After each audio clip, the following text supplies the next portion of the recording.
Pemerintah kembali menghadirkan regulasi baru yang sangat dinantikan oleh tenaga honorer. Kini, aturan mengenai pegawai pemerintah dengan perjanjian kerja atau P3K paruh waktu telah resmi diterbitkan.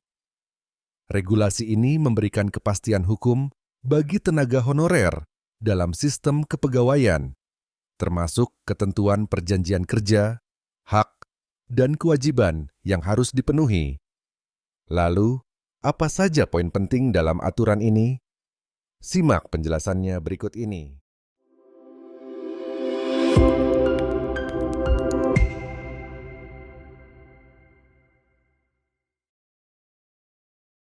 Sebelumnya, pemerintah telah mengumumkan bahwa penataan tenaga honorer sebagai amanat Undang-Undang ASN tahun 2023. Penataan tenaga honorer akan direalisasikan ke dalam dua kategori P3K, yaitu P3K penuh waktu dan PTK paruh waktu.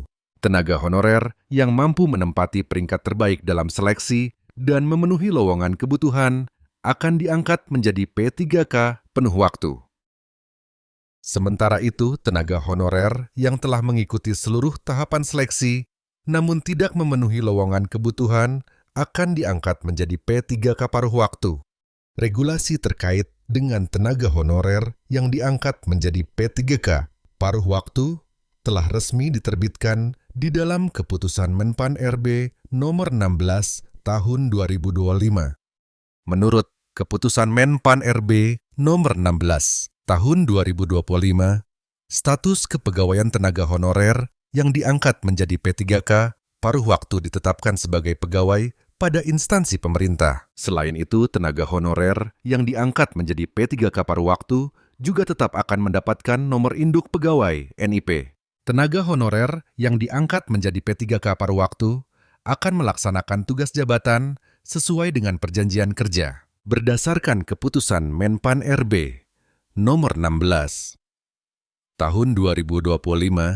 Perjanjian kerja bagi tenaga honorer yang diangkat menjadi P3K paruh waktu paling sedikit mencakup nama jabatan, ekspektasi kinerja, unit kerja penempatan, skema kerja, masa perjanjian kerja, hak dan kewajiban, sanksi.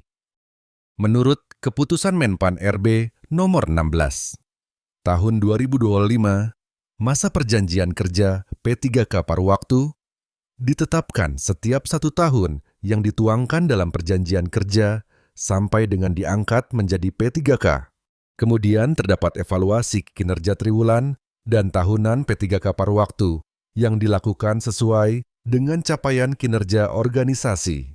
Hasil evaluasi kinerja tersebut bisa digunakan sebagai bahan pertimbangan untuk perpanjangan perjanjian kerja. Tak hanya itu, hasil evaluasi kinerja tersebut juga mampu digunakan sebagai pertimbangan untuk pengangkatan dari P3K paruh waktu menjadi P3K penuh waktu. Terima kasih sudah menonton hingga akhir, Sobat Portal kita.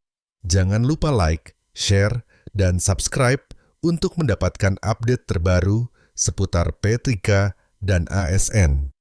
Tinggalkan komentar kalau ada pertanyaan atau pendapat. Kami akan senang mendengarnya.